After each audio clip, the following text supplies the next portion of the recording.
Hey guys, tonight we slip into the heavy, buzzing stillness of a Vietnamese jungle at night, where the air itself feels like it's watching you.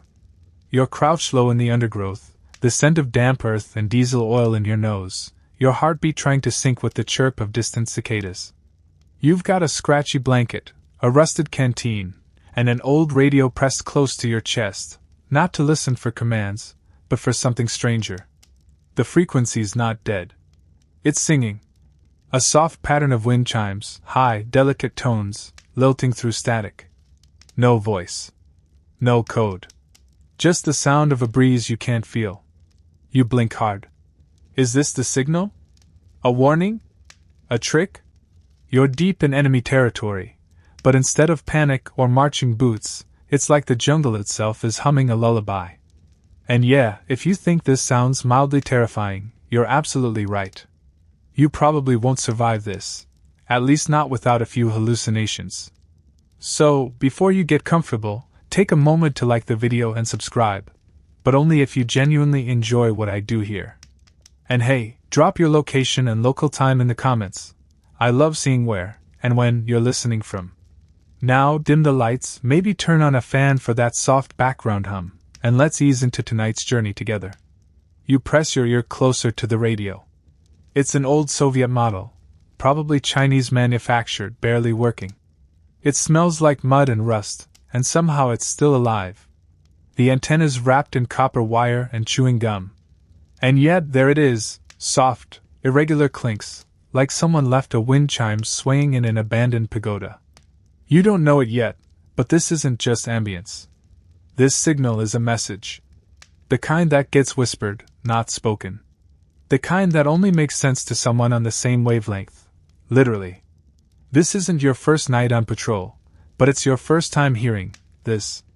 You glance over to the local fighter assigned to your unit, a teenager with a homemade belt and calm eyes. He hears it too. He smiles faintly. To him, the chimes mean home. To you, they mean what fresh psychological warfare is this? The Vietnamese jungle at night is already a mind game. Visibility? Laughable. Every tree looks like a person. Every person looks like a tree. You're not even sure what you're afraid of anymore, snakes, snipers, the existential dread of endless humidity? But this new layer of sound? It gets into your head in ways shouting never could. There's something deeply human about sound design. It's the original war tech. And in this case, the soft metallic tones aren't just for soothing nerves. They're a tool. A signal. A mood manipulator. Maybe even a trap. Historians still argue whether the wind chimes were ever meant for psychological warfare at all, or if they just became that way. The official story? North Vietnamese field radios used a neutral signal tone to keep frequencies open overnight, so operators could make instant contact without a warm-up lag. But here's where things go off the rails. Instead of the standard single-tone hum used by most militaries, the Vietnamese resistance opted for a chime-like pattern. Multiple tones, faintly melodic. Almost beautiful. It's like someone said, "Let's make the war a little more poetic." You crouch in the dark and listen. And slowly, you realize what's even weirder. It helps. The tones keep you grounded. They give you something to anchor to, a rhythm. The night doesn't feel quite so endless when it has a soundtrack. And yet, the chimes make your brain itch. There's a reason spooky movies use children's lullabies and music boxes. When sweet things show up where they don't belong, say, a war zone, they mess with your survival instincts. The Americans had their own version of this, of course. Later in the war, they would blast ghostly wailing into the jungle as part of Operation Wandering Soul, hoping to freak out superstitious North Vietnamese soldiers. But long before that, it was the Vietnamese who used sound, not to terrify, but to control the vibe. Some researchers claim the chimes were created to mimic the peaceful sounds of rural life, bamboo wind chimes in a rice field, far from bombs and blood. For fighters far from home, it was grounding. For enemy soldiers, it was deeply unsettling. That duality is kind of the magic here. A simple sound, and yet it says two completely different things depending on whose ears it lands in. Comfort or confusion. a coded message, or just a lullaby. There's even a fringe theory, totally unproven, but undeniably fun, that the chimes weren't just sounds, but crude sonic interference, designed to mask real transmissions from Western eavesdroppers while still being soothing enough to let local fighters sleep. Like putting a blanket over your baby monitor so it doesn't cry wolf. Whether that's true or not, the psychological effect was real. Imagine listening to the wind chimes every night, getting used to them, depending on them, and then one night, nothing. Static. Silence. Now that would keep you up. The jungle changes you. You start hearing patterns in birdsong, whispers in the rustle of ferns. You assign meaning to nonsense, because you have to. And the radio? It becomes your lifeline. Not just for orders, but for reassurance that someone else, somewhere, is listening too. One night, just after midnight, the chimes fade and you hear a faint double-tap tone. That's it. No voice. Your guide stiffens, then relaxes. He knows what it means. A location check-in? A weather report? Or maybe just a confirmation that a comrade is still alive across the river. You'll never know for sure. You don't speak the code. But you do feel the pulse of it. Like heartbeat drums through the forest floor. Mainstream historians note that this kind of decentralized, low-tech communication was vital to the Viet Cong's success. They didn't have the resources to compete with Western technology, so they leaned into subtlety. Guerrilla warfare wasn't just about ambushes, it was about creating a feeling. Making the enemy second guess. Making the jungle feel haunted, alive, unknowable. And in that sense, the wind chimes weren't just a comfort blanket. They were a spell. Cast across the forest, every night. A way of saying, we are here. We see you. We are calm. Why aren't you? So you lean back, resting your head against your pack, and you let the chimes wash over you. You're not sure if it's helping you sleep, or slowly unraveling your mind, but either way, you're not alone. The jungle hums. The radio sings. The night goes on. You wake to the same chimes still playing softly, like the jungle never slept and your dreams were just an extension of the signal. For a moment, you're not sure if it's morning or midnight. The light under the canopy barely changes. A thick fog clings to the floor like a damp blanket, and the only thing constant is that sound, those wind chimes, still dancing faintly across the static. You shift your weight and feel the ache in your back. The kind of ache you don't earn in a bed. You haven't heard a voice come through the radio in hours, but you're starting to realize something. That's the point. This isn't a malfunction. It's intentional. Why would a military radio broadcast wind chimes all night instead of speaking? It's so backward it almost feels like a prank. You half expect some North Vietnamese operator on the other end to burst out laughing. Just kidding! Gotcha! But no one's joking. This is part of the strategy. Historians agree on one thing. During the Vietnam War, radio silence wasn't just a tactic, it was a lifestyle. The North Vietnamese Army and Viet Cong operated with insane levels of discipline when it came to sound. While American forces blasted music from helicopters and yelled across bases, the Vietnamese moved in whispers, shadows, and silence. And then, just when you expected nothing, this chimes. They're not loud. They're not demanding. They're a whisper, a tone just loud enough to say, we're here. It's like audio fingerprinting, a subtle, persistent signal that doesn't shout, but doesn't go away. The wind chimes serve many possible purposes. One of the most obvious? Keeping a radio channel occupied. If you leave your frequency open, someone else might use it, or worse, jam it. But send a steady, looping sound? Now you've laid claim. Anyone tuning in will know, this line belongs to someone. Someone organized. Someone who thinks 10 steps ahead. But there's another layer. Some researchers think the chimes were designed to fool enemy listeners. Think about it. If you're a U.S. intelligence analyst intercepting transmissions, and you get wind chimes on repeat, you might log it as a civilian or broken transmission. Nothing of interest. Just some atmospheric oddity from a busted transmitter in the woods. Except it's not busted. It's watching you. This is where the cleverness really hits. The chimes become a form of passive defense. They sound benign, so you lower your guard. You stop paying attention. Maybe you even stop recording. And that's when something slips by. A faint signal within the signal. Maybe a pattern. Maybe an embedded code. Historians still argue whether these chimes ever actually carried coded information, if there were tone variations that indicated units, movements, or weather changes. Some say yes. Others say, cool theory, but try proving it. There's even a camp of fringe theorists who believe the tones were used to train field agents' brains. That's right, sonic conditioning. You hear the chimes long enough, your brain gets into a certain mode. Alert, but not anxious. Calm, but focused. They call it neuroacoustic entrainment.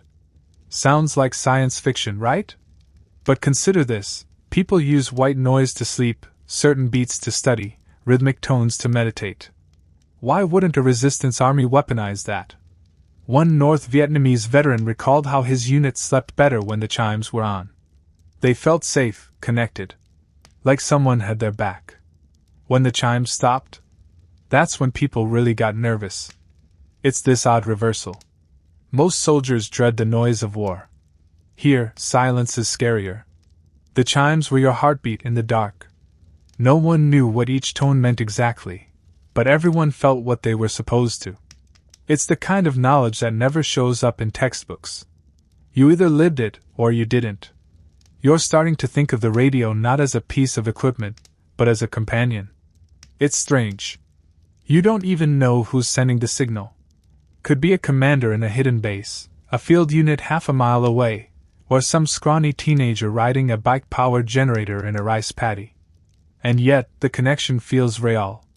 And maybe that's part of the game. There's an old tactic in espionage called ambient trust. It's when you use small, consistent signals to build confidence without saying anything direct. Like a lighthouse, just blinking, endlessly, telling you where the rocks are without ever shouting. This way, dummy! The wind chimes work the same way. They're not demanding attention. They're just there. Over time, that quiet consistency builds trust. And in a war filled with betrayal, fake maps, double agents, and literal tunnels full of lies, that's a rare currency. But it's not just Vietnamese ears tuning in. You shift again and realize one of your squad mates, American-born, has started mimicking the chime rhythm with his tapping fingers. He doesn't even realize he's doing it. That's how far this thing has sunk into your collective subconscious. Remember how certain pop songs get stuck in your head for days? The chimes work like that, but stealthier. They don't annoy you. They haunt you. And if you think you're immune because you're trained or skeptical, think again. U.S. troops who heard the chimes described feeling uneasy. Not scared exactly, but off. Like something important was happening, just outside their understanding. That's the power of ambiguity. Modern psychological warfare studies point out that ambiguity is one of the most effective stressors in hostile environments. Clear danger is manageable. Unclear? That eats at you. So when your radio is playing nothing but wind chimes for 6 straight hours, and no one explains why, your brain does all the work the enemy needs. You imagine things. You second guess. You wonder if you've already been found. Already surrounded. Already lost. And you'd be amazed how much of the war was fought in that space. The space between what you know and what you think you know. So you sit there, your radio humming its eerie lullaby, and realize this may be the most clever thing you've encountered out here. Not a trap. Not a bullet. Not a bomb. Just a sound. A sound that says we are patient. We are prepared. And you are not. You close your eyes, not sure whether to feel soothed or stalked. Either way, the chimes go on. You shift positions as night folds deeper around you, and the static of the jungle radio flutters like a moth's wings. The wind chimes haven't stopped, still clinking gently, intermittently. You press the cracked speaker closer to your ear. There's a new pattern in it now. A few extra notes. A pause. Then back to the usual lullaby. No voice follows. No gunfire. Just Atmosphere. But what if that atmosphere is the point? You start to think less like a soldier and more like a ghost hunter. This signal, this soft cascade of tones, it doesn't announce anything. It lingers. It's like the sound of someone standing just outside your vision, not moving, not speaking, but waiting. And the weirdest part? You're not sure if they're waiting for you, or just watching you wait. Back at a makeshift camp, someone once told you the phrase, ghost signal. That's what they called it. It wasn't official lingo, just one of those nicknames that stuck. Everyone had heard the same thing at some point. Late at night. No voice, just tones. And even though no one said it, you could feel it in the silence after someone mentioned it. The fear. Or maybe just respect. Historians refer to it now as audio camouflage. It's not a term you'll find in glossy textbooks, but it's been quietly noted in the declassified field notes of U.S. intelligence and post-war communications research. It's the concept of using sound, neutral, natural, or deceptive tones, to occupy space that would otherwise draw attention. In the case of the North Vietnamese, use radio waves not to declare, but to dissolve. Instead of radio silence, which can trigger suspicion or suggest movement, they used gentle sound. Something almost too easy to overlook. It's genius. If the enemy's listening, they won't think they're planning something. They'll think it's just background noise. But listen longer, and the vibe shifts. You remember that night 2 guys in your platoon bet on whether the chimes were coming from an automated device or a live operator. One said it was just a loop. The other said no way, it had subtle variations, like someone improvising on a wind chime. They both stayed up listening. Didn't say a word. Just stared into the trees and listened like the jungle might start whispering back. Eventually they both fell asleep with their rifles still slung, the radio cradled between them like a campfire. The next morning, they didn't talk about it. They just handed the radio back like it was haunted. Not cursed. Not dangerous.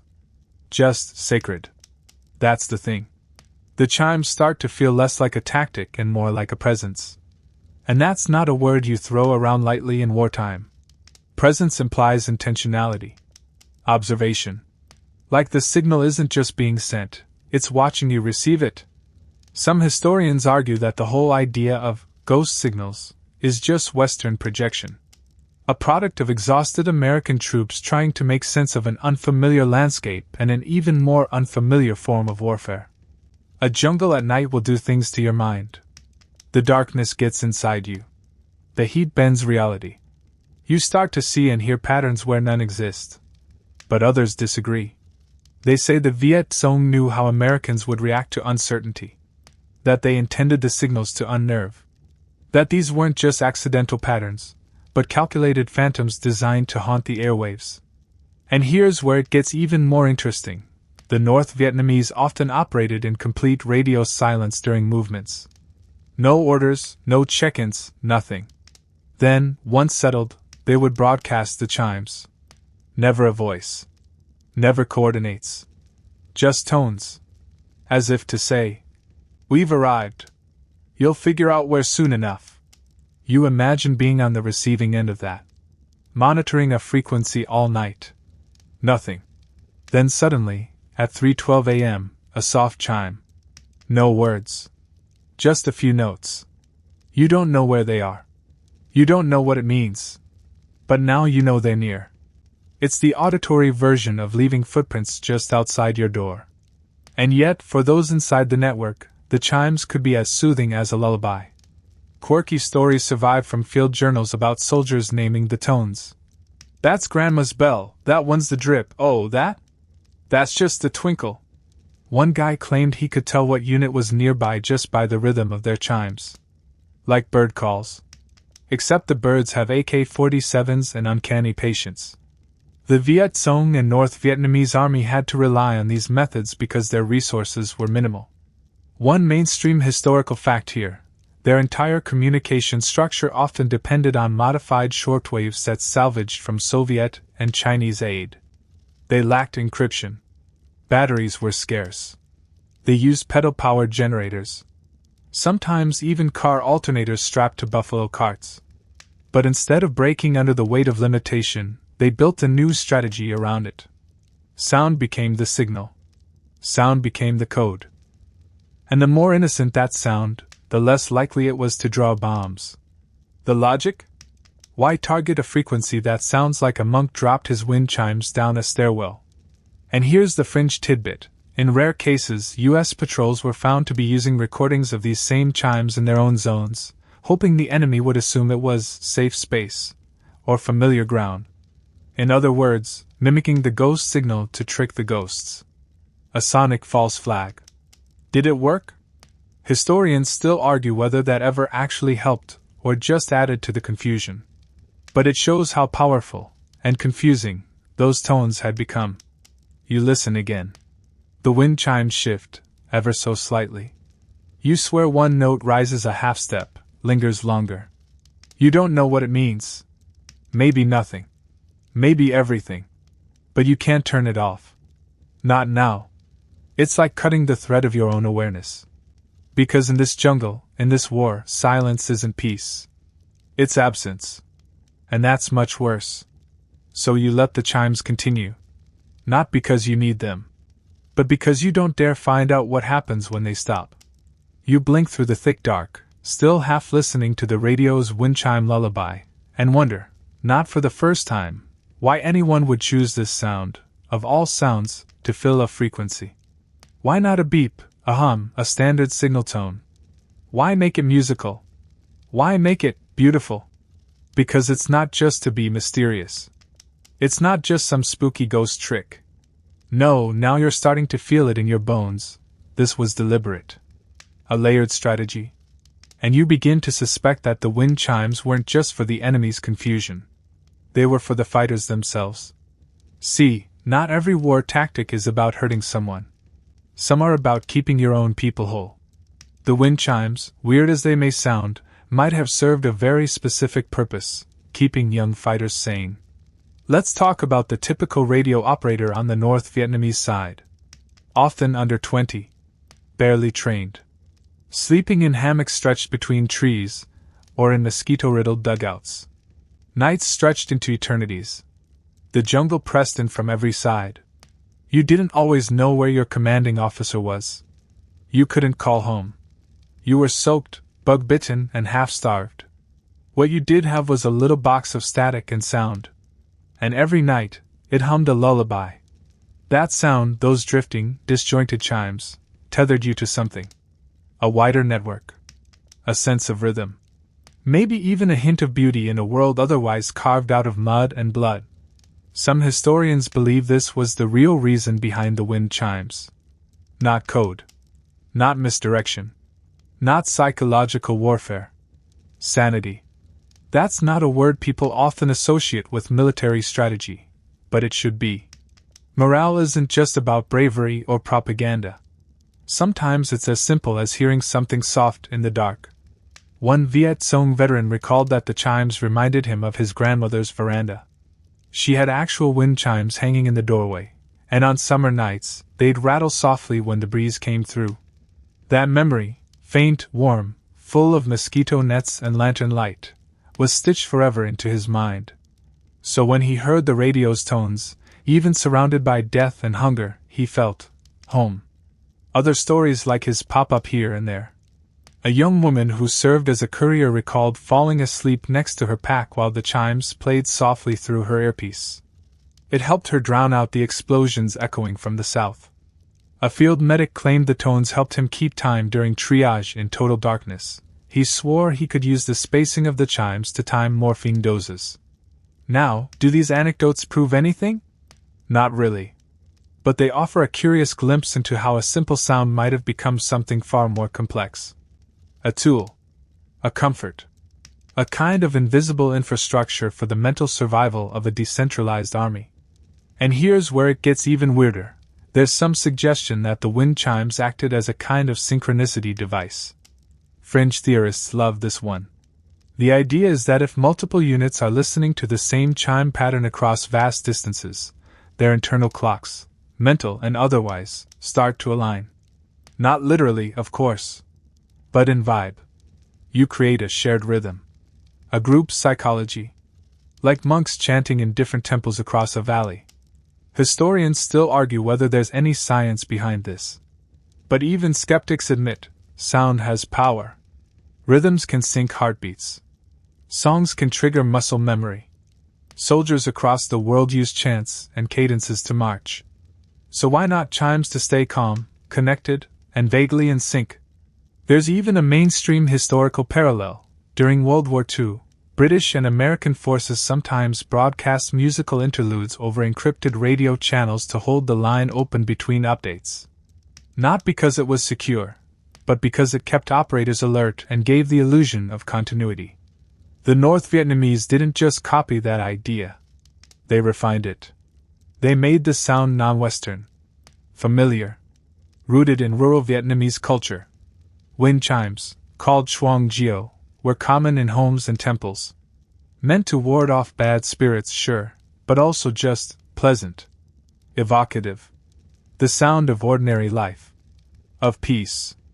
Drop that sound into a battlefield context, and you do two things at once: disarm the listener and disorient the enemy. Remember, the American ear isn't trained to hear those tones as music. To them, it's foreign. It's suspicious. But to the Vietnamese fighter, it's nostalgic. Comforting. The contrast is almost cruel. And that brings us to another possible reason for the chimes: to confuse the emotional registers of their enemies. Here's how it might work. Imagine you're on patrol. You pick up a signal. You're expecting orders, intel, or maybe intercepted enemy chatter. But instead, ding, ding ding, soft, slow, twinkling tones. No voice. No movement. Just that. Over and over. Now you have a choice. Do you treat this as a threat? A lullaby? Do you move toward it? Or back away? It's not a direct mind game. It's deeper than that. It messes with the foundation of how soldiers are trained to react. You expect aggression, noise, command, not peace. A signal that isn't aggressive but unsettlingly calm can be more dangerous than one that screams. That's the principle behind asymmetrical warfare, not matching your opponent's strength, but reframing the entire battlefield so they're suddenly holding the wrong playbook. There's even a name for that feeling: cognitive dissonance. Your brain can't hold two contradictory impressions at once. So when you hear something beautiful in a place that should only be hostile, something breaks. The jungle starts to feel alive in the wrong way. Not just dangerous, but indifferent. And indifference, as it turns out, can be more terrifying than malice. You glance back at the radio. The chimes are slowing now, or maybe your brain is. Either way, the signal continues. Someone miles away, maybe hidden under an overturned boat or tucked into a cliffside radio hut, is still sending. Still humming into the night. And you wonder if they're smiling. Not in cruelty, but in understanding. Because they know exactly what this sound is doing to you. And they know you won't forget it. You sit under a dripping canvas tarp, barely wide enough to cover your legs, staring out at the glowing dial of your radio. The chimes are softer tonight. Maybe it's rain on the transmitter, maybe it's your ears dulling after too many sleepless shifts. But still they come, those faint metallic tinkles, threading through the static like a melody half-remembered. It's strange, you think, how a sound so modern and mechanical can feel so ancient. Because here's the thing, this didn't start with the war. Not really. The roots of these haunting tones trace back through decades, long before the jungles filled with boots and napalm. Back to when the French called this place Indochine, and they ran it with the kind of smug colonial confidence that only ever leads to explosions. You probably didn't think the story of wind chimes on Vietnamese radios would bring us back to French colonial broadcasting, but here we are. You're deep in the thickets of northern Vietnam, and somehow, this entire eerie vibe starts with a guy in a white linen suit turning dials on a pre-war radio set in Hanoi. See, the French brought more than baguettes and bureaucracy. They brought radio. It was one of the first big Western technologies to take hold in the region, especially in cities like Saigon and Hanoi. In the 1930s, colonial authorities used radio broadcasts to push French-language news, military directives, and yes, classical music. Why classical music? Because they thought it was civilized, uplifting, a tool of cultural dominance. Now imagine you're a Vietnamese villager, tuning into the only station that reaches your valley. You get Beethoven, maybe a little Debussy, then a quick bulletin in French about tariffs or troop movements you don't understand. And then, if you're lucky, a scratchy Vietnamese folk song shoved in at the end, like a footnote in your own language. That imbalance planted seeds. And seeds have roots. Years later, as Vietnamese resistance to colonialism grew, so did a shadow radio culture. People built their own transmitters, shared pirated signals, and developed what scholars now call resistance broadcasting. These weren't polished, state-sponsored operations. These were jungle-run, bike-powered, barefoot-on-a-mountain operations. And they didn't just carry news, they carried feeling. And somewhere in that evolution, the idea of sound as identity was born. Not just what you broadcast, but how it sounded. So when the war shifted from French colonial control to American intervention, that sonic legacy stayed. The old French broadcasts faded, but the Vietnamese memory of them didn't. They remembered how foreign music filled their airwaves, how strange voices replaced their own, how sound could feel like an occupation. So when it came time to fight back, it wasn't enough to take up arms. You had to take back the frequencies too. This is where things start to feel like a musical tug-of-war. American-backed forces blasted armed forces radio across the South, rock and roll, country ballads, news from home, sports scores. Stuff meant to remind soldiers what they were fighting for. Or at least, what they missed. The North responded with something far subtler. They didn't need guitars or DJs. They needed one thing, a presence. A gentle, persistent sound that wasn't Western. That didn't announce itself. That slipped into the jungle like mist. Wind chimes. They were the anti-radio. They weren't entertaining. They weren't commanding. They weren't even saying anything. And that's exactly what made them powerful. Some communications analysts have pointed out that while the West valued clarity and information density, the Vietnamese system often prioritized atmosphere. Where Western broadcasters asked, "How much can we say in 1 minute?" the Vietnamese model asked, "What feeling can we maintain for 1 hour?" Historians still argue whether this difference in communication style reflected deeper cultural divides, or was simply a matter of resources. Either way, the result was unmistakable, a soundscape of war unlike any other. And that's why those French radio ghosts still matter. Because once upon a time, Vietnamese ears were filled with music they didn't choose, languages they didn't understand, and announcements meant to control. The wind chimes flipped that script. They weren't just about strategy. They were about ownership. Even the material sound of the chimes, metallic, airy, randomly melodic, felt deeply local. Many believe the tones were inspired by traditional instruments like the tirang, a bamboo xylophone from the Central Highlands, or even by the temple bells found in pagodas across rural Vietnam. That wasn't an accident. The people who built these signals grew up with those sounds in their bones. Here's a fringe tidbit for you. Some former signal operators claim the early chime patterns were manually played, as in, someone striking tuned metal rods in sequence, live, and feeding that into the transmitter. No loop. No automation. Just some guy sitting in a dugout, playing radio wind chimes like a one-man band of spiritual warfare. Is that true? Who knows? Historians still debate it. But the image sticks with you, a young operator crouched in the dark, tapping out soft notes, for unseen ears, like a wartime lullaby drifting across valleys. What we do know for certain is this: the wind chimes weren't just background noise. They were a reaction. A response. A kind of sonic judo against the dominance of colonial and Western control of the airwaves. Think about it. The French filled the air with foreign classical music to civilize. The Americans pumped in upbeat rock and country to energize. The Vietnamese? They answered with soft, unthreatening tones that said nothing and everything. And in that silence, in those drifting melodies, they reclaimed something precious, the right to be heard, on their own terms. So you sit there, watching the radio blink. The chimes drift out again, gentle and irregular. Maybe this is just a low-bandwidth signal holding the line. Maybe it's someone playing notes live from a mountainside hut. Or maybe, just maybe, it's the ghost of every stolen broadcast finally humming back. Whatever it is, you don't turn it off. You just listen. The rain has stopped, but the leaves still drip around you in a steady, hypnotic rhythm. It's easy to mistake nature for signal and signal for nature. Somewhere nearby, a frog croaks, and for a second you swear it's echoing one of the radio chimes.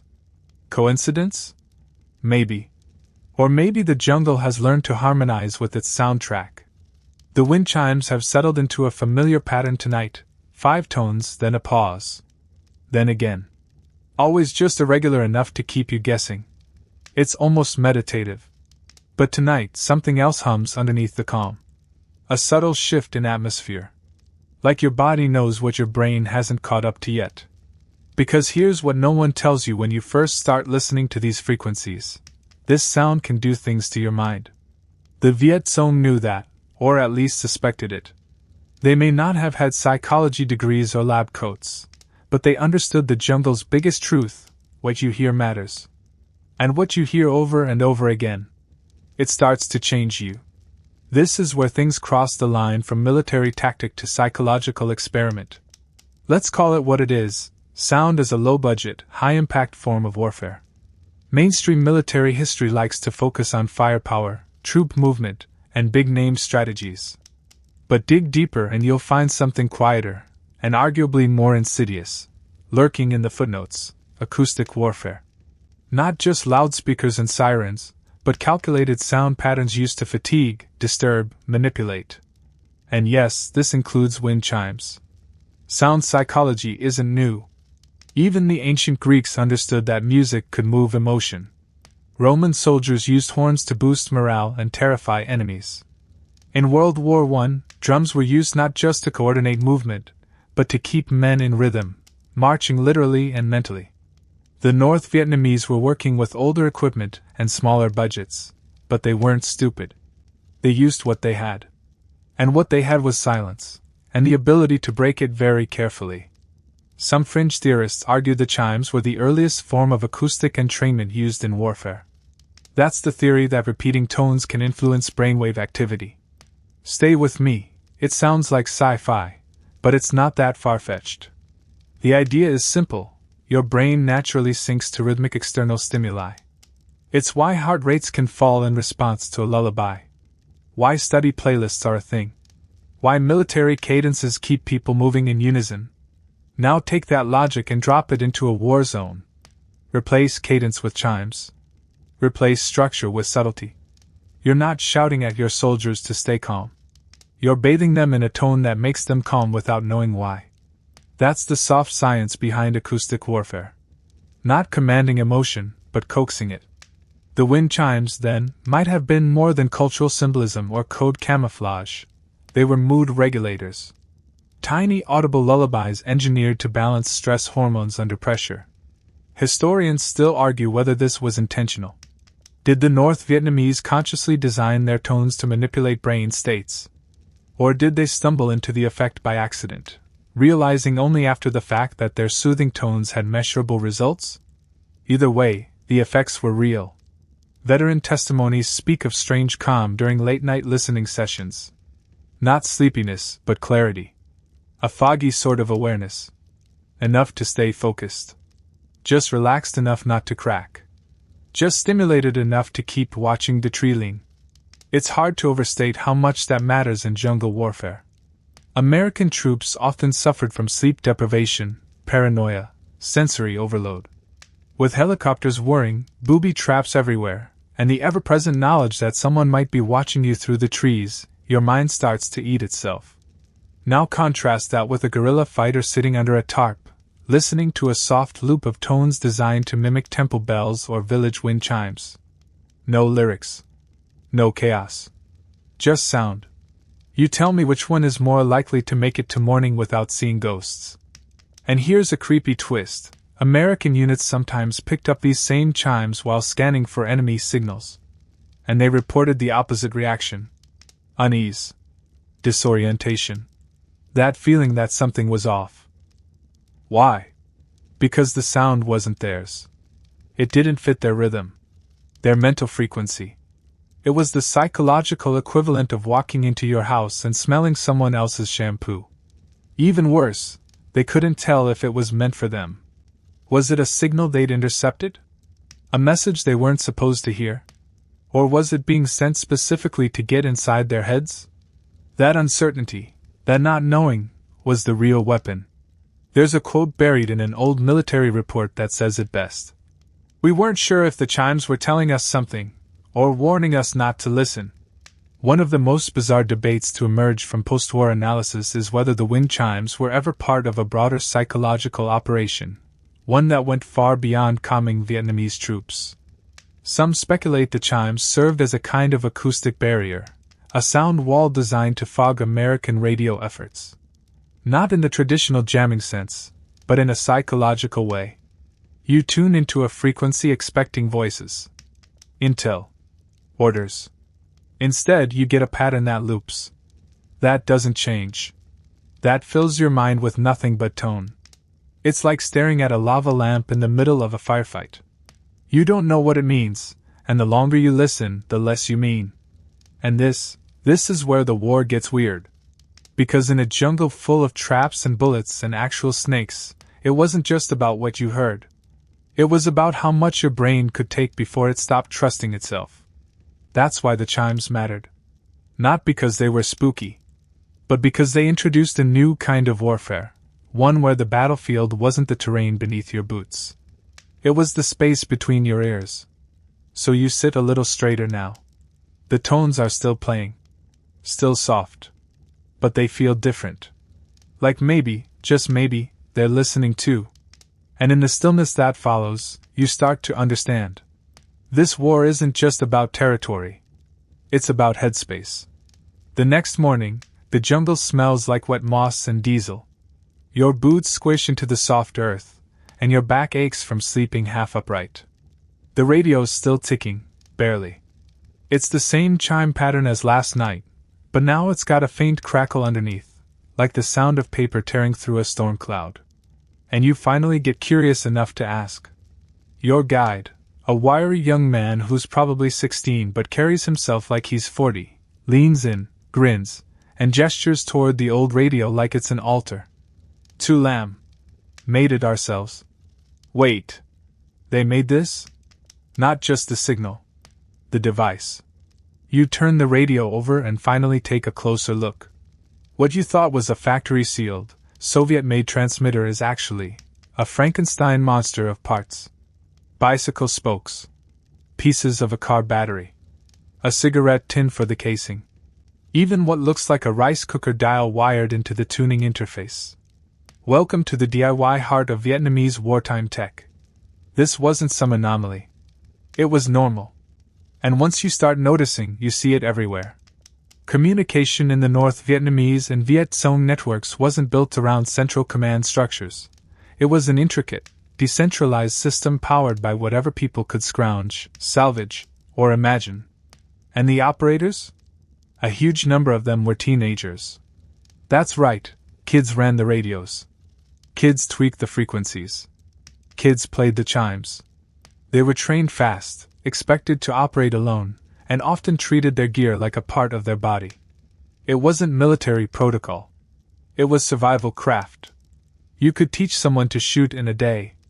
Teaching them to run a frequency under pressure? That took trust. One well-documented historical fact: during the height of the war, the North Vietnamese employed a whole youth communication brigade, teenage radio operators who traveled with units, dodged bombings, and carried mobile gear that often weighed more than they did.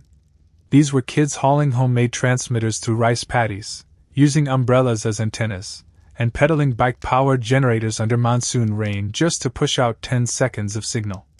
And a lot of them? They sent wind chimes. Now you might be asking, how exactly do you broadcast chimes on a junkyard radio rig? Great question. Because this is where ingenuity turns to art. Some operators rigged physical wind chimes directly onto metal microphones, letting real air and real vibration hit the diaphragm. Others used tone generators, basic oscillator circuits, often built from scavenged parts, to mimic the sound electronically. No digital loops here.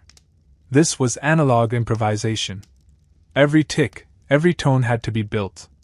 Sometimes, they used old cassette recorders with loops taped into endless cycles. Others used repurposed field phones to send tap tone sequences through wires strung between trees. It was barely held together with wax, thread, and willpower, and yet it worked. There's a fringe story, maybe apocryphal, maybe not, about a girl who used her mom's broken sewing machine to build a signal amplifier. The crank made enough power for 5 minutes of transmission. She used it to broadcast chimes for her uncle's unit each night. He swore he could tell it was her chimes. Not anyone else's. Just hers. Was it the tuning? The rhythm? Or maybe just something else, some signature encoded in the inconsistency. Historians still argue whether each chime sequence functioned like a fingerprint, recognizable only to those who knew what to listen for. But here's the fascinating thing. Even with all the randomness, there was a pattern to the chaos. Certain tones meant certain things. Sometimes, a higher pitch meant a safe zone. A lower one signaled a warning. A stutter between sequences? Maybe a timestamp. Or maybe just someone bumping the mic. That ambiguity? Intentional. It let each unit interpret signals in ways only they understood. Outsiders couldn't crack it because it was half language, half feeling.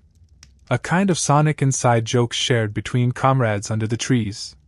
American forces, for all their advanced tech, struggled to make sense of it.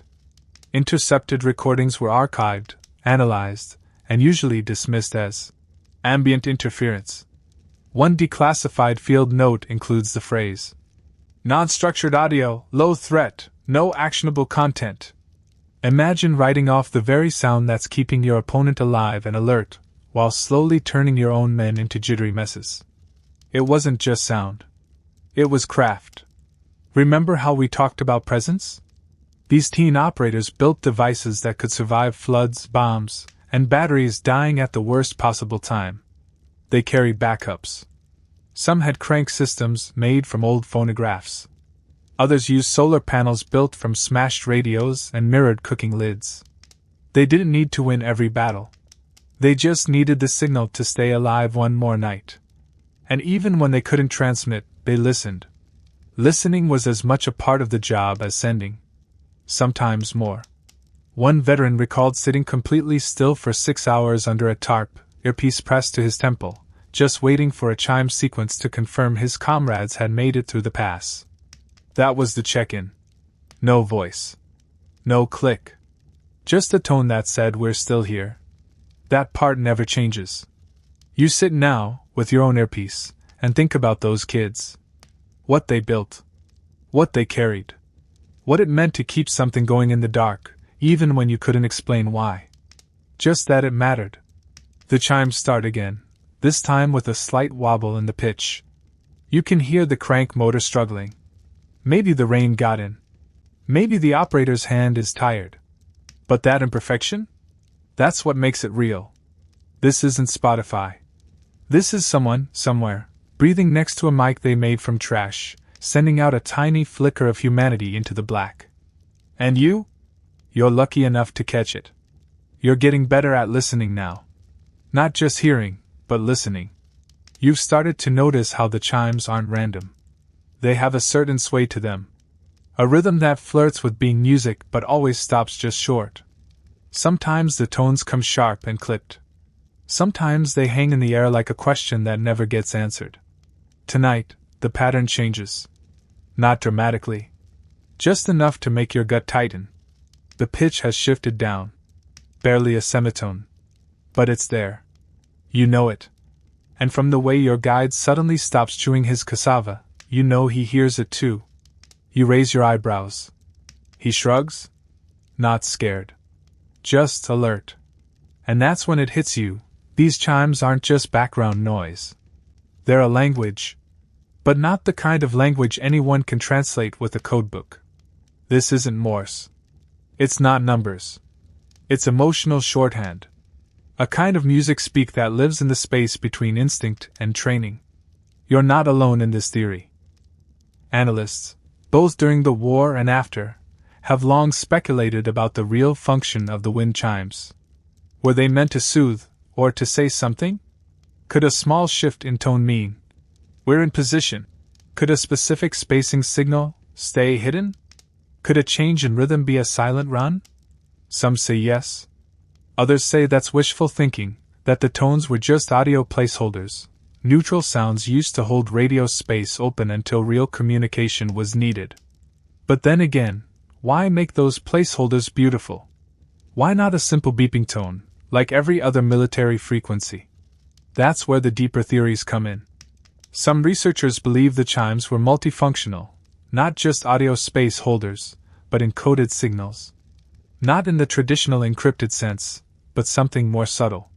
Like a shared vocabulary passed by tone, not words. The kind of thing you only understand if you've listened every night for months and know exactly what a normal chime pattern sounds like. So when it isn't normal, your brain knows. Your spine knows. You remember that debate from weeks ago, about whether the tones were live or automated? You're starting to lean heavily toward live. No automation would ever wobble like this, falter just slightly, hesitate before a third tone like someone was catching their breath. This is a human hand at work. A human heart, even. That subtle shift in pitch? That might mean movement. That short-circuit crackle between tones? Maybe it means fallback. Or maybe it's just rain in someone's transmission line. And that's the point, ambiguity. It's the same reason the jungle itself works as camouflage. There's too much information. Too much noise. You can't distinguish the important from the meaningless, so you hesitate. And hesitation in war is fatal. But for those trained to listen, really listen, the chimes become a secret signal. Think of it like jazz. To the untrained ear, it sounds chaotic. But to those who know, every pause, every beat, every slight detour is packed with meaning. Historians still argue whether the chime patterns were standardized in any formal sense.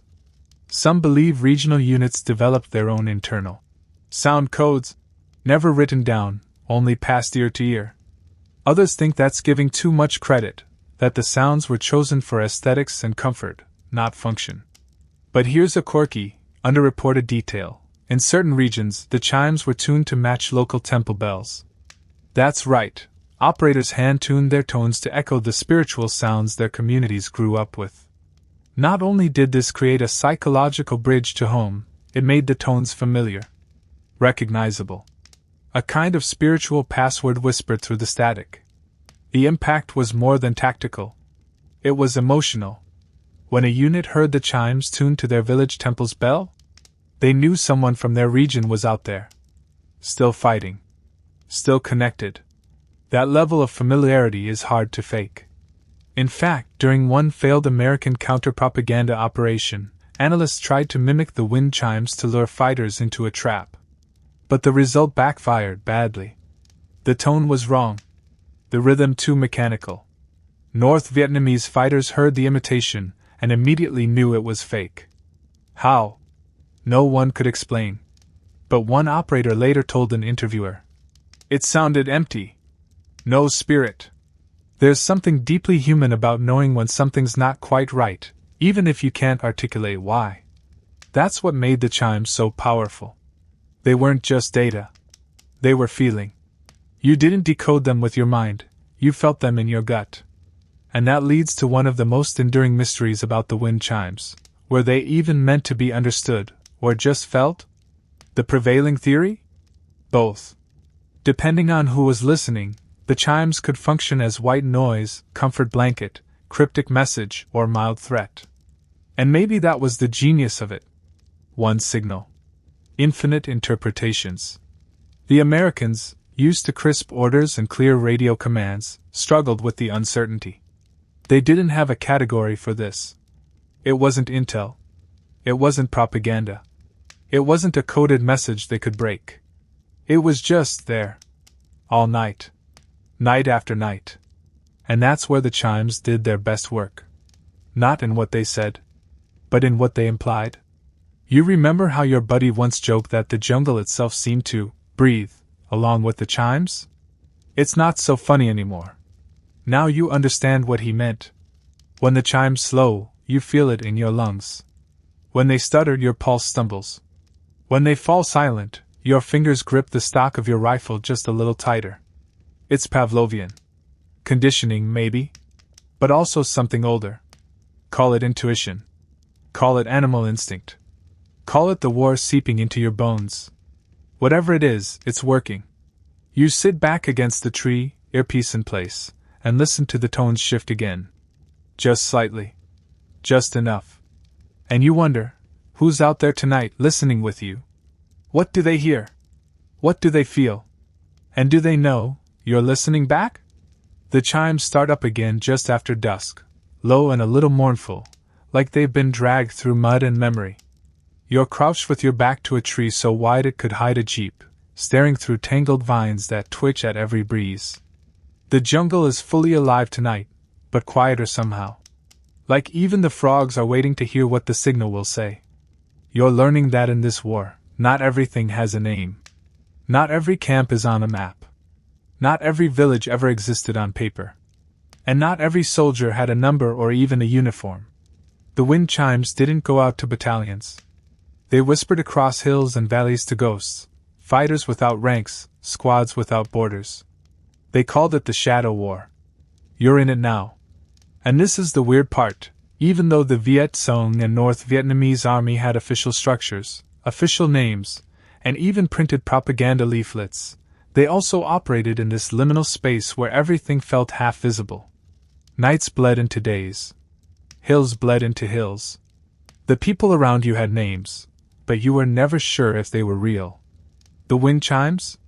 They became the closest thing to a signature. Not a name. A presence. One mainstream historical fact: many North Vietnamese units, especially in rural and border regions, operated in such tight radio silence that even when communication was possible, it remained coded through nonverbal sound. Names of units were rarely transmitted. Locations were almost never mentioned aloud. Instead, tones did the talking. You hear 3 soft chimes in a rising pattern. A pause. Then 2 short tones. To you, it's noise. But to someone else? That could mean hills secured. Awaiting supplies. Maintain silence. Or maybe, lie still. Movement spotted. Do not respond. You'll never know for sure. And that's the point. Because in these nights without names, as one post-war poet put it, identity was dangerous. If you were captured, you gave nothing. If you were killed, you left no trace. No paperwork. No dog tags. Just a pack. Maybe a pocket radio. And maybe a few tones still looping out into the trees, long after your lungs had gone quiet. There's something both terrifying and noble about that, being a whisper in the jungle, not a headline in a newspaper. The Americans often joke that their enemies came from nowhere and disappeared into nowhere. But what they didn't understand was that nowhere was the entire plan. The chimes were part of it. They said just enough to say, "We are still here." Nothing more. There's a fringe theory, wild, possibly exaggerated, but strangely persistent, that some wind chime frequencies were personalized not by tone, but by placement. Operators in different regions would aim their antennae in a specific direction, bounce signals off hills or even nearby rivers to make them seem like they were coming from somewhere else. It was called acoustic ghosting. Historians still argue whether this technique was used widely or only by the most experienced operators, but reports suggest it was effective. American units would triangulate a signal, arrive at the source, and find nothing. No camp. No gear. Just forest. The chimes would start again the next night, from somewhere else. Imagine the effect. You chase a sound for 3 nights, hiking through mud, sleeping upright with your boots on, and every time you get close, it vanishes. Then, at 2 a.m., it returns stronger, closer, but always just out of reach. That's not just tactical brilliance. That's haunting. And in a way, the wind chimes didn't just belong to the people sending them, they belonged to the jungle itself. The sound blended with the terrain. You'd hear it, and not know where it ended and where the branches began. Sometimes, wind would make real chimes in villages swing and ring, echoing the radio tones until even locals couldn't tell which was which. There's a story, quietly passed around by old men in plastic chairs drinking bitter green tea in Hanoi, about a hilltop where the wind chimes still play, decades later. No wires. No devices. Just a ghost frequency caught in the air. Some say it's the echo of an old signal trapped between mountains. Others say it's just the wind through old rusted bells. You decide which one's scarier. But back in the war, in these nameless nights, the chimes served one more subtle purpose. They replaced loneliness. When you're a soldier with no name, no written orders, and no map that includes your position, the jungle becomes endless. You don't just disappear from enemy view, you risk disappearing from yourself. The chimes were a tether. A pulse. A reminder that someone out there was alive, listening, awake with you. One North Vietnamese veteran remembered a night when his radio died completely. No battery. No power. Just silence. He said he lay in the dark, unsure if his unit was dead or just gone. Then, somewhere in the distance, he heard a real wind chime, a bamboo one, hung outside a peasant's hut. It swung once. Twice. That's all. But he said it was enough. It felt like the signal had found him again. It wasn't his imagination. Or maybe it was. But that's the power of these tones. They blurred the line between what's a message and what's a memory. The wind chimes didn't give orders. They didn't inspire bravery with slogans or shout, "Charge!" like in the movies. They simply said, "Don't panic. You're not alone. Not yet." That was enough. And now you're deep enough into this to know the difference. A clean tone. A dirty one. The slight distortion of a low battery. The kind of warble that means the operator is sick, or maybe just scared. You listen to the tones now like a heartbeat monitor. A soldier's EEG. Not just for message, but for mood. Because in these unnamed hills, where silence has its own vocabulary, and every flash of sound could be the last one you hear, the chimes are more than signal. They are identity. They are ritual. They are survival.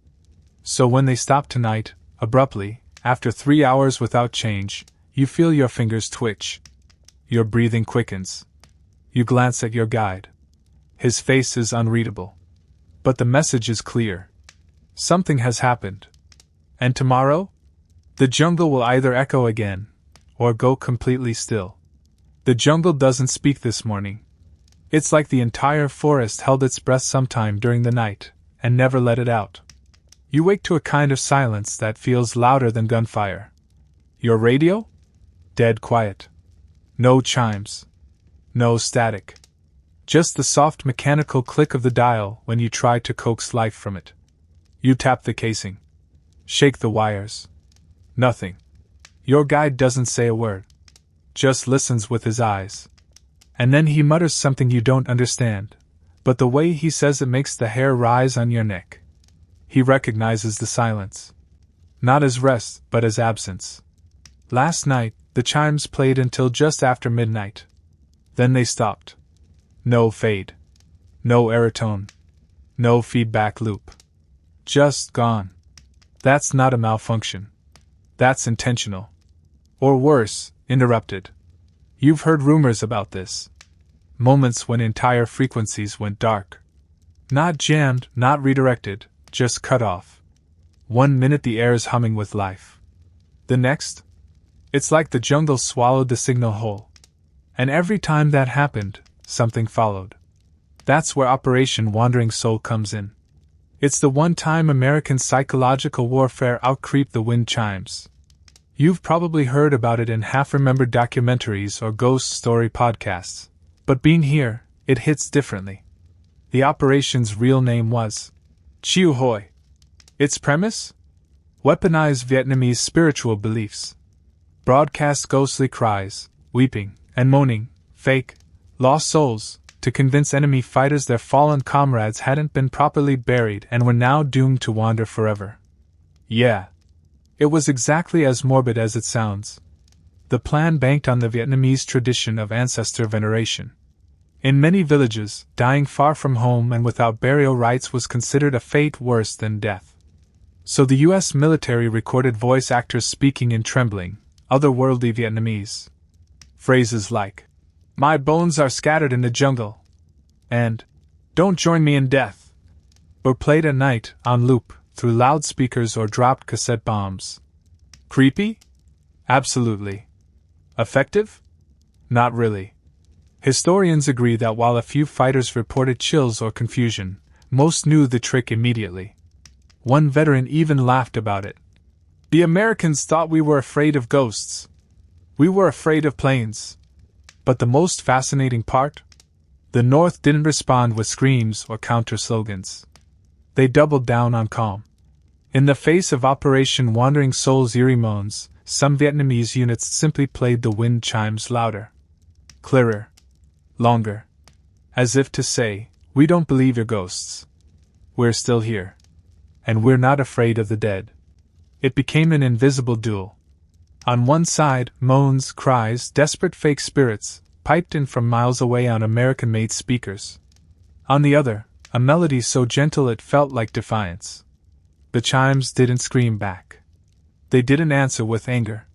They just continued. Soft, unbothered, unbreaking. And maybe that's why they worked. Because while fear is easy to manufacture, serenity under fire is something else entirely. There's a quote in a field report that chills you. "The Viet Cong seem not to respond to our broadcasts at all. They just keep sending that same tone, like they're meditating." Imagine being a young U.S. soldier, listening in on that. You're tense, scared, half-starved. You hear your own side's ghost propaganda rolling across the canopy, and then, beneath it, a quiet rhythm. Ding, pause, ding, pause. Like wind through temple bells. Suddenly, you start to feel like the one being haunted. Fringe theory time. Some analysts believe the wind chimes weren't just meant for Vietnamese ears during these exchanges. They were turned into psychological countermeasures. A way to neutralize the American sound assault not by resisting it, but by ignoring it into irrelevance. That's what unnerved people. Not just that the chimes were calming, but that they didn't care. A whisper in a world of yelling. Some units even altered their chime patterns during Operation Wandering Soul deployments. Added tones. Slowed rhythm. Almost like they were singing over the ghost sounds. Not in confrontation, but as if to protect their own fighters from what the enemy was trying to plant in their minds. Historians still argue whether these changes were coordinated responses or just local improvisation. But either way, it worked. Fighters exposed to both sounds said they tuned out the ghost audio quickly, and that the chimes helped them sleep even while the spirits wailed in the background. There's even one odd report of a group of American soldiers who, during a multi-night broadcast operation, started sleeping with their own radios tuned to the Vietnamese frequency, just to hear the chimes. Not because they understood them, but because they were tired of the ghosts. That's how surreal this war became. Two sides locked in a sonic battle, fear versus calm. Spectacle versus subtlety. And in the middle? A radio. A jungle. A night that refused to end. So now, as you sit in the silence, your gut tells you something's shifted. Last night, the chimes were louder. More deliberate. Almost forceful. As if someone knew the ghosts were coming and decided to light a candle of sound against them. And then, around midnight, it all went black. Not jammed. Not scrambled. Just gone. Which means one of two things happened. Option 1, the operator turned off the signal because they moved. Which is bad. Option 2, the operator turned off the signal because they were found. Which is worse. You and your guide don't speak for the rest of the morning. There's no need. You're both listening. Not to the radio, but to everything else. A twig snap. A change in bird call. A note that should be there but isn't. Because if the chimes don't return tonight, you'll know. Something's ended. And something else, something quieter and more dangerous, has begun. The chimes returned just after 2 a.m. You'd almost stopped hoping. The silence had stretched so long that even the jungle seemed to have adjusted to it. Birds chirped louder, branches cracked more deliberately, and every gust of wind felt like it carried a message you weren't meant to understand. But then, from out of the static, there it was again. A single note. Soft. Slow. Then another. 2 seconds later, a third. Ding, ding, ding. They've changed. The pattern isn't the same as before. The melody has shifted, no longer the calm sway of a lullaby but something more pointed. Not urgent, exactly, but purposeful. The rhythm tightens. For notes, then a longer pause. Then again. Like a heartbeat. Or a signal. Your guide leans forward, eyes narrowed. He says nothing, but he's holding his breath. This isn't a lullaby anymore. The wind chimes have become marching orders. You're not surprised, really? After everything, you've come to understand that nothing about these tones is ever truly random. They shift with the night, with the mood, with the moment. They've always had multiple meanings, comfort and camouflage, noise and code. But now they're moving troops. There's a mainstream fact buried in military dispatches from the late 60s.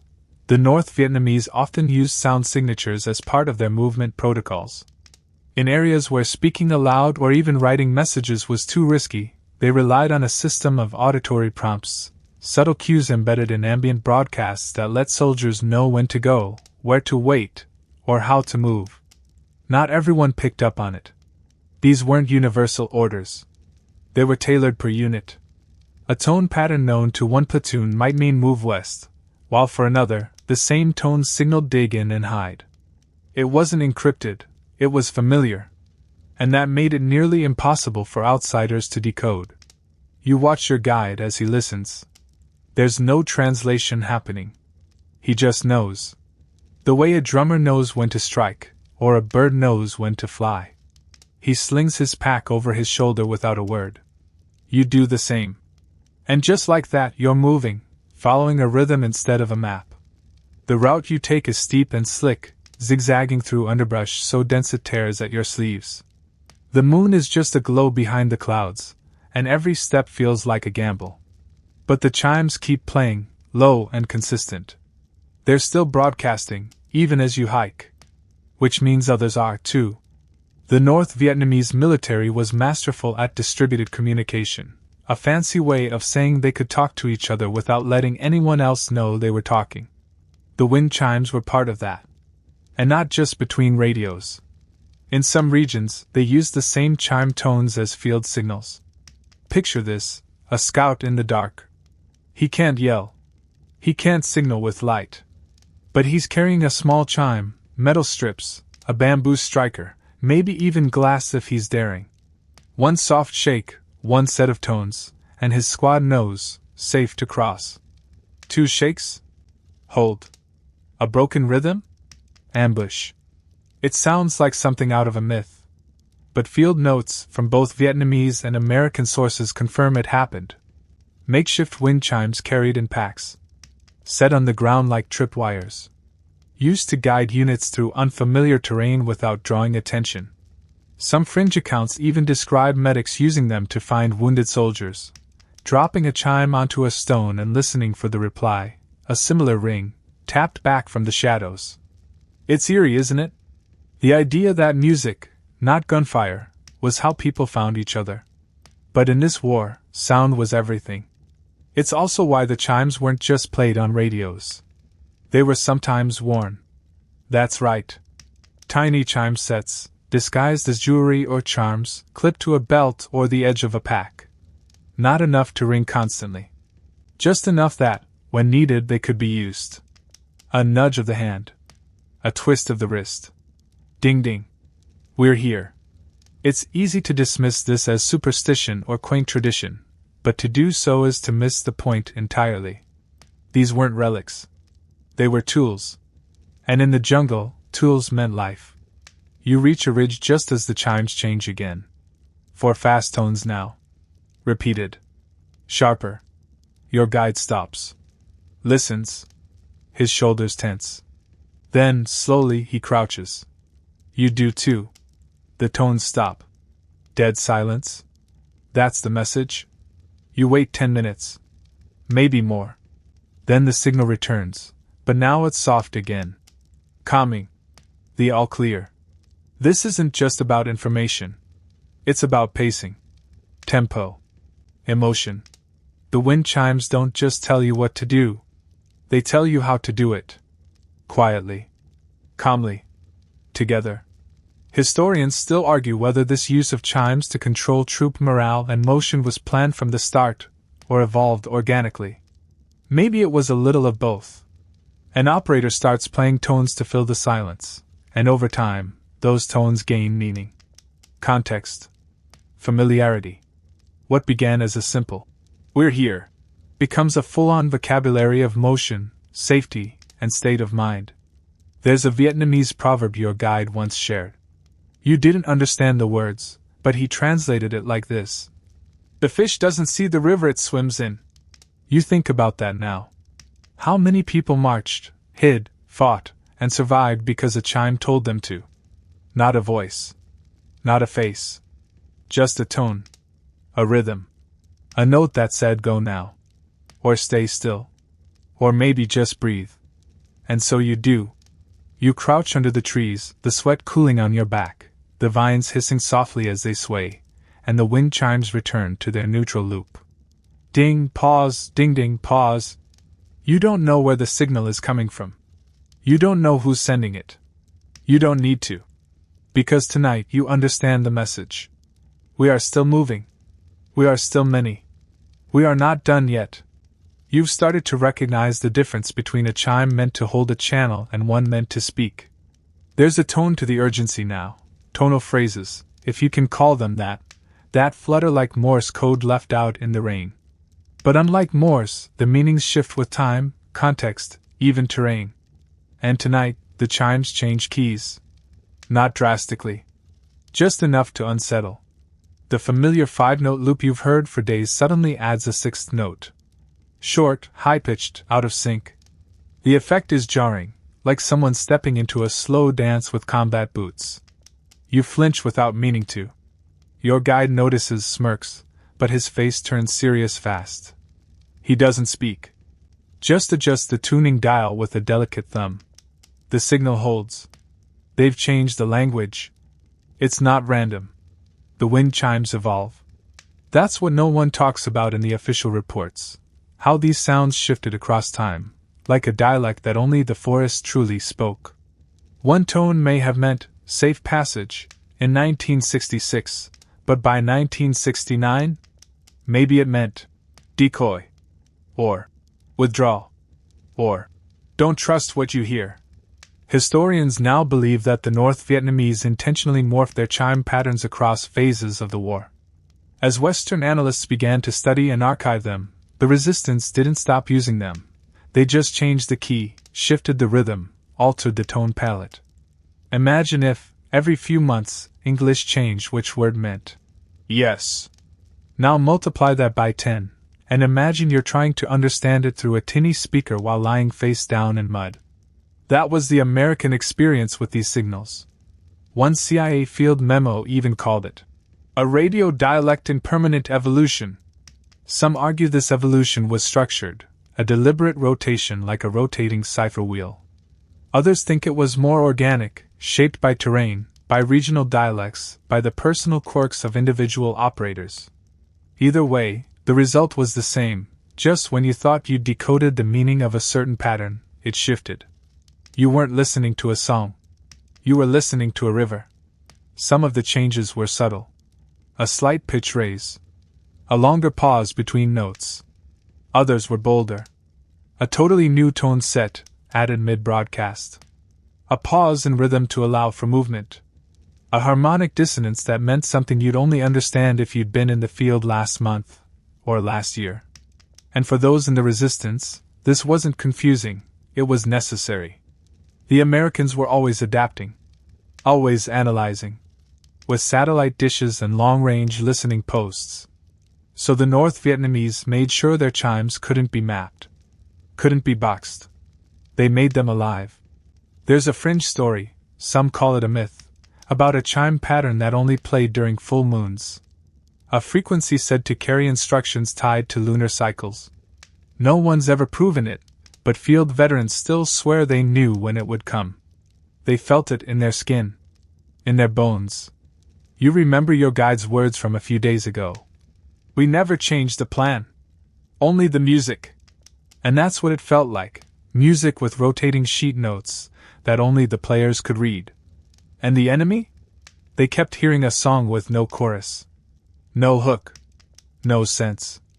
That's where the wind chimes turned into a language of exclusion. They weren't just meant to inform. They were meant to separate. Those who understood and those who didn't. Those who belonged to the frequency, and those who didn't. The more the tones changed, the more paranoid American intelligence became. They knew something was happening, but they couldn't pin it down. The sounds had no obvious tactical value, and yet they persisted. Analysts tried to match chime shifts with major offensives, troop movement patterns, even lunar calendars. The patterns held. Until they didn't. Historians still argue whether these constant key changes were coordinated through high command or left to individual operators. There are no surviving manuals. No recordings with metadata. Just the tapes. And even those are deteriorating. But here's the part that makes your scalp tingle. The chimes didn't just evolve across time. They evolved across geography. Different regions had different tonal palettes. The Central Highlands had longer pauses between chimes, echoing the thin air and wide mountain passes. The Mekong Delta? Faster tones, mimicking the rhythm of oar strokes on shallow boats. Near Laos, a slightly minor key, darker, more percussive. In some rare recordings, you can even hear faint animal calls woven into the rhythm. That's not a random trick. That's the sound of terrain translated into communication. The radio wasn't just a transmitter, it was a map. And maybe that's the most poetic part of this whole strange system. In a war without reliable roads, with units constantly on the move, it wasn't a GPS coordinate that told you where someone was. It was a tone. A phrase of wind chimes that meant, "We're in the mountains." Or, "We're crossing the delta." If you knew the tone, you knew the place. If you didn't, you were lost. And even now, decades later, former operators can still hum the patterns they heard in their regions. Ask them what it sounded like in Quang Tri, and they'll rattle off a rhythm like a forgotten lullaby. Ask about Hajang, and they'll drop a pattern so sharp it cuts through memory like a machete through vines. They don't need sheet music. They lived it. You lean back now, under your tarp, the radio cradled in your lap, and listen to the new pattern. It's high, clipped, uneven. Not hostile, but definitely not casual. Something's coming. Not fast. But with purpose. And these chimes? They're not just holding the line. They're drawing a new one. Changing key.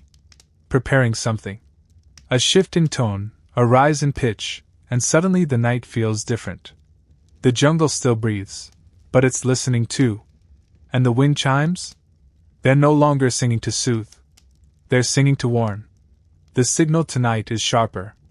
Not louder, never louder, but it cuts more cleanly through the haze. The tones feel closer, tighter, almost metallic. You can picture them bouncing off leaves like rain, each note slicing the air with quiet precision. It's not your imagination. Others are hearing it too. Somewhere, hundreds of miles away, someone in a concrete room is tuning in. Not to join, but to observe. To decode. You're no longer the only outsider listening. Because now, we step into the strange world of foreign ears, the CIA analysts, the BBC technicians, the wiretapping spooks who spent long nights trying to make sense of this gentle, maddening soundtrack. One confirmed historical fact: by the late 1960s, both American and Allied intelligence agencies had devoted resources to recording and studying North Vietnamese transmissions, including the infamous chime signals. Listening posts in places like Okinawa, the Philippines, and even Australian bases picked up these tones, filed them, transcribed the patterns into line graphs, and then promptly stared at those graphs in complete confusion. Because what were they actually looking at? A frequency test? An idle signal? A form of encrypted message? Or worse, a massive inside joke that no outsider would ever understand. The British, with their usual dry charm, called them tone fillers. American field logs just called them soft tone loops. But those names missed the point. These weren't filler. They were the content. And so, the analysts kept listening. Night after night, reel after reel, the wind chimes played on in foreign labs. Staffers wrote reports full of beautiful nonsense like, repeating metallic triplet structure observed at 0200 hours, or, pattern 7B audible in quadrant 4 of scan. But none of them could say what it meant. Because how do you translate vibe? The BBC team tried a different tactic. They took a musical approach, literally. In one surviving transcript from 1971, you can find sheet music. That's right, some analysts painstakingly notated the chimes as if they were jazz improvisation, marking rests, pauses, even suggested key signatures. It looked like a minimalist piano piece. Soundtrack for a war no one could quite grasp. But it never added up to a message. Or at least, not one they could crack. One former CIA officer said it best. We weren't even sure if we were being taunted or ignored. That ambiguity drove some of them a little unhinged. There's a fringe story, maybe apocryphal, maybe real, about a young analyst in Saigon who began building a wind chime dictionary. She assigned meaning to every note, theorizing that long tones meant movement, short tones meant rest, and so on. Her colleagues laughed. Then one day, her predictions were right, 3 nights in a row. The 4th night the chimes stopped. She quit the next morning. Said she felt like she was being watched back. Historians still argue whether any of the chime decoding efforts produced actionable intelligence. Most agree, not really.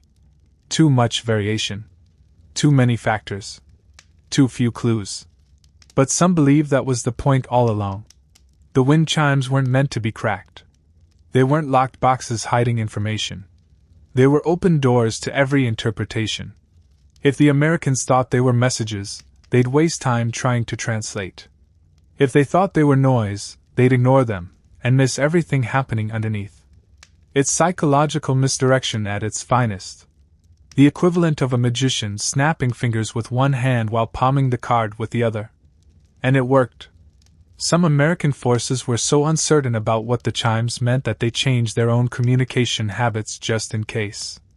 Units started using rotating radio bands. Others stopped broadcasting at night altogether, hoping not to trigger a pattern.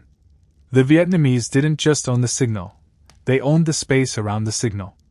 And that's when the copycats arrived. Yes, you heard that right. Certain American and South Vietnamese units began imitating the chimes. Not often. Not well. But enough to muddy the waters. If a patrol got caught in enemy terrain, sometimes they tried to mimic a known wind chime pattern in the hopes it would buy them time, or at least make the enemy hesitate. It rarely worked. Why? Because the real wind chimes had soul. They weren't just a tone sequence. They had a feel to them, a human rhythm, with all the tiny imperfections that come from live transmission, handmade devices, and someone in the jungle shifting their weight while turning a crank. The fakes? Too clean. Too precise. And once again, the Vietnamese knew. They always knew. There's a chilling quote from a northern radio operator years after the war. When we heard their imitation chimes, we didn't think it was a trick. We thought they're desperate. That cuts deep. Because it shows who had the confidence. Who had the patience. Who had the clarity of mind to sit still in the dark, sending nothing but music, while their enemies scrambled for understanding. And the fact that foreign analysts couldn't break the code, that even now, decades later, we still don't know what each pattern meant, might be the biggest victory of all. The jungle gave the Vietnamese invisibility. The chimes gave them mystique. And mystique is one of the deadliest weapons in war. So tonight, when you hear a new tone, higher than the rest, almost crystalline, you pause. The jungle's awake. The frogs have stopped. Your guide doesn't blink. The Americans might be listening too. So might the Australians. Or what's left of a BBC monitoring station, dusty tapes piled in storage somewhere in Surrey, full of chime loops no one will ever label correctly. They're still trying to crack it. Still hoping there's meaning buried under all that soft metal sound. But you already know. The meaning isn't in the tones. It's in the knowing who they're for. And if you have to ask, they're not for you. The signal doesn't return that night. You wait. Watch the dial. Turn the knob a quarter this way, a breath that way. Nothing. Not even static. Your guide doesn't look surprised. He just wraps the radio in a scarf and slips it into his pack like a ritual he's performed before. He doesn't say, "They've stopped." He doesn't have to.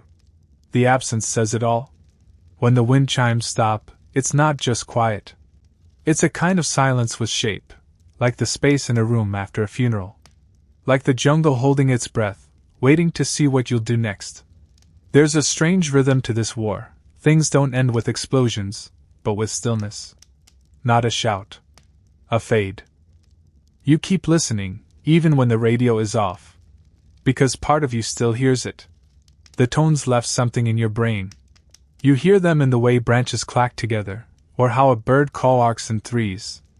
And the longer they're gone, the more you realize, they weren't just holding the frequency. They were holding you. And now, they're gone. There's a mainstream truth here, though it's not as dramatic as a final battle. As the war drew closer to its end in 1975, the use of chime transmissions began to decline. Gradually, subtly. Not because they stopped working, but because they'd served their purpose. By then, the North Vietnamese had gained broader control over radio infrastructure. The jungle units were no longer isolated pockets. They were part of a growing, organized movement stretching across the country. The wind chimes had helped hold it together during the messy middle. But now they were no longer necessary. You know that's true in your bones, even if you don't want to admit it. Because the thing that makes this so eerie is not that the chimes once played, it's that they stopped playing before the war did. The radios didn't go silent when peace was declared. They went silent before that. Like a light switch flicked in the dark, a quiet signal passed from unit to unit. We're past this part now. We don't need the lullaby anymore. Historians still argue whether the shutdown was coordinated or just a natural tapering off. But they agree on one thing: when the wind chimes disappeared from the airwaves, it hit people harder than anyone expected. Some North Vietnamese soldiers reportedly carried their radio units long after they stopped receiving signals. One old man, interviewed decades later, said he kept his homemade transmitter wrapped in cloth under his bed, not to use, but because it still smelled like the jungle. He'd turn it on sometimes, knowing it wouldn't play, just to hear the static. Others said the end of the chimes felt like losing a friend. One moment you were part of something vast and secret, listening to the forest whisper itself into order. The next, you were alone in a very loud, very uncertain world. But not everyone let it go. A few fringe tales survive, quiet ones, about small groups of operators who kept transmitting the wind chimes for years after the war. Not as a code. Not as orders. But as a kind of ghostly tribute. A ritual. Like tolling a bell for comrades long gone. They didn't broadcast from bunkers.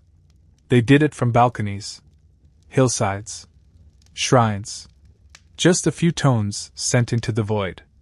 Not expecting a reply. And here's the strange part. Sometimes, they got one. In 1982, a fisherman in southern Vietnam picked up a faint chime sequence while tuning his old radio to find a music station. It played for 7 minutes, then vanished. Others reported hearing similar signals. Always late at night, always brief, always unexplained. Were they recordings? Accidental echoes? Or someone, somewhere, keeping the memory alive? No one knows. What we do know is that when the chimes vanished, the war didn't end, but the mood of it changed. The fear didn't stop, but it got noisier. More bureaucratic. More blunt. The elegance left with the tones. One former CIA analyst put it this way: when the chimes stopped, it felt like the jungle exhaled, and we were left standing in the smoke. And for you, out here with your silent radio, that's exactly how it feels. There's no battle. No flashpoint. Just the realization that the thing holding the silence together is gone. It's disorienting. Because you'd grown used to having that thread. That rhythm. Even if you didn't understand it, it made you feel oriented. Grounded. Now you feel weightless. But maybe that was the point all along. The wind chimes were never about certainty. They were about keeping you calm while everything else spun out. They didn't tell you what to do. They told you weren't alone. They whispered across valleys and hills and canals, someone is still listening. Now you're on your own. And the jungle feels bigger than ever. You take one last listen, just in case. Just to be sure. Nothing. And so, slowly, carefully, you turn the dial to off. You don't flip the switch. You just stop turning. The radio fades into itself. Somewhere far away, the war grinds on. But here, in this little corner of quiet, the chimes are gone. And that says more than any broadcast ever could. You don't sleep that night. Not because of fear exactly. More like suspicion of the silence. You've grown too used to those tones, the metallic lullabies threading through every humid breath of the jungle. And now that they're gone, your brain keeps trying to find them in the wind, in the drip of water from the tarp above your head, in the chirp of a night insect that sings just a little too rhythmically. But it's not there. There's no signal anymore. So instead you move. You and your guide pack your things in silence and start walking, feet pressing into soft earth, ducking branches, brushing past ferns that snap back like little traps. There's no real destination. Just forward. You're listening in a new way now, not to the radio, but to the forest itself. And it's not just habit. It's something deeper. A residue. A frequency that's moved from out there to in here. You still hear the wind chimes. Not with your ears. With your nerves. It's in the way your breath slows when the birds go quiet. In the way your hands twitch when a stick snaps off beat. The signal may be gone from the air, but it's alive in you. And then, just before dawn, it happens. A sound. Not from your radio. Not from the sky. From the trees. Soft. High. Fluttering. A real wind chime. You freeze. It swings gently from a branch ahead, 3 thin slats of polished bamboo and a clay belt tied with faded red thread. Just there. Like it's always been. No markings. No guards. No warning. Your guide approaches it reverently. Like it's a shrine. He touches the cord lightly, and the bell swings with a faint ding, ding ding. It's the pattern. Their pattern. You look around, half expecting an ambush. A message. A voice from the shadows. But there's nothing. Just morning light filtering through the leaves. A breeze. And that sound. Maybe it's a leftover. Maybe someone hung it here after the war. Maybe it's a tribute, a warning, or both. Maybe it's nothing but coincidence. But you don't believe that. Because the tone is perfect. The spacing. The mood. The feeling. Someone knew. Someone placed it. And now it sings not across radios, but across trees. The war may have ended. But the wind chimes never truly stopped. They just changed medium. There's a fringe belief, whispered by locals and old Signal Corps veterans, that some forests still sing when no one is watching. That on certain nights, usually when it's misty, usually when you're alone, you can still hear tones. Not loud. Not constant. Just a faint pattern in the wind. Not ghosts. Not radios. Something else. A memory. Because that's what the chimes were, all along. Not instructions. Not tricks. But echoes. Echoes of fighters who passed in silence. Of medics who signaled hope with a loop of melody. Of kids who powered cranks with trembling legs just to say we're here one more night. Of operators who died with their radios still tuned to static. And somehow, the forest remembers. It holds those echoes in its branches. In the rhythm of birds. In the creak of old trees swaying in a half-remembered tempo. So you keep walking. Eventually, the jungle gives way to thinner woods. Then a trail. Then, hours later, a road. Civilization returns in patches. An old scooter engine in the distance, the faint honk of a truck horn. You could turn on a real radio now. Hear news. Music. The weather. But you don't. You keep your set off. Because part of you doesn't want to hear anything else. Not yet. You want to remember that pattern. Hold it just a little longer. That slow, calm melody that made war feel like something you could survive, not because it was safe, but because someone, somewhere, was still listening. And now that the chimes are gone? You realize they never needed to stay forever. Their job wasn't to guide you home. It was to remind you that home still existed.